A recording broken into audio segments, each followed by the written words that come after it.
Hi అండి, welcome back to మన పేరు లేని ఛానల్కి. ఈరోజైతే నేను ఒక కథ చెప్తాను మీరు అందరికీ. విని ఎలా ఉందో నాకు కామెంట్లో చెప్పండి. తెలివైన పీత. ఈ పీత ఏంటంటే చాలా అరుదైన పీత అన్నమాట, చాలా తెలివైంది. ఈ స్టోరీలోకి అయితే మనం వెళ్ళిపోదాం. ఒక ఊర్లో పెద్ద చెరువు ఉందండి. ఆ చెరువులో మంచి తామర పూలు, కలువ పూలు అన్నీ ఉన్నాయి. అవి చూడడానికి ఎంత అందంగా ఉన్నాయో. అందులో కూడా బోల్డెన్ చేపలు ఉన్నాయి. అవి అలా ఆడుతూ పాడుతూ అలా ఉన్నాయి. అక్కడికి ఒక కొంగ వచ్చేసింది. ఆ కొంగ వచ్చి చూసి, అబ్బాయి ఇక్కడ చాలా చేపలు ఉన్నాయి, వీటిని ఎలాగైనా తినేద్దామని ఒక ప్లాన్ వేసుకుంది.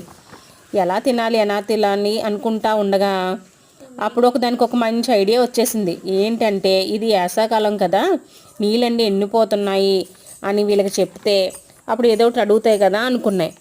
అప్పుడు చేపల్లారా చేపల్లారా జలంలోని జీవుల్లారా అంటూ వాటి దగ్గరికి వెళ్ళి, మీది ఎండిపోతుంది కదా, సో మిమ్మల్ని నేను వేరే కొనలోకి పంపించేస్తాను అని అంటే, అప్పుడు పాపం ఆ చేపలు అమాయకంగా నమ్మేసి, కొంగ కొంగ నువ్వు ఎలా చెప్తే అలాగా అని చెప్పి ఆ కొంగ మాటలన్నీ వినేసాయి. బాగా విన్నాయి. కొంగ మాటలు చేపలు నమ్మేసాయి.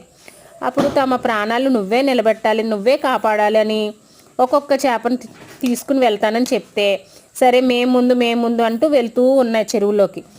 అంటే అప్పుడు అది ఏం చేసేది, దారిలో తినేయచ్చు అని అనుకుంది.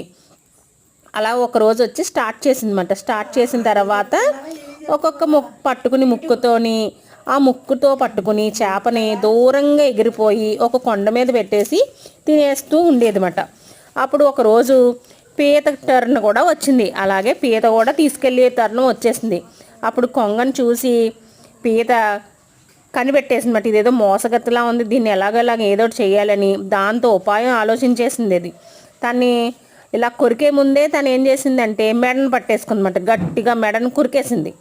ఆ చల్లని నీటిలో ఒడిని చేరిపోయింది అన్నమాట. కొరికేసి వెంటనే వాటర్లోకి దూకేసింది. మిగిలిన చేపలను కూడా కాపాడేసింది. ఏంటంటే ఈ లోకంలోనూ మోసాలు అనేక విధంగా ఉంటాయి. అవి తెలుసుకుని మోసపోకుండా బ్రతకాలి. మనం మోసాన్ని తుణించేయాలన్నమాట. సరే వాడు ఏదో మోసం చేశాడులే ఎందుకులే అని వదలకుండా వాడికి మంచి గుణపాఠం నేర్పాలి.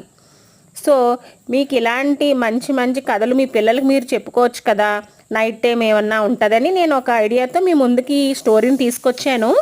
మీకు కానీ ఈ స్టోరీ నచ్చితే లైక్ చేసి, షేర్ చేసి, సబ్స్క్రైబ్ చేసి ఒక కమెంట్ అయితే చెప్తే నేను నెక్స్ట్ స్టోరీ ప్లాన్ చేసుకుంటాను.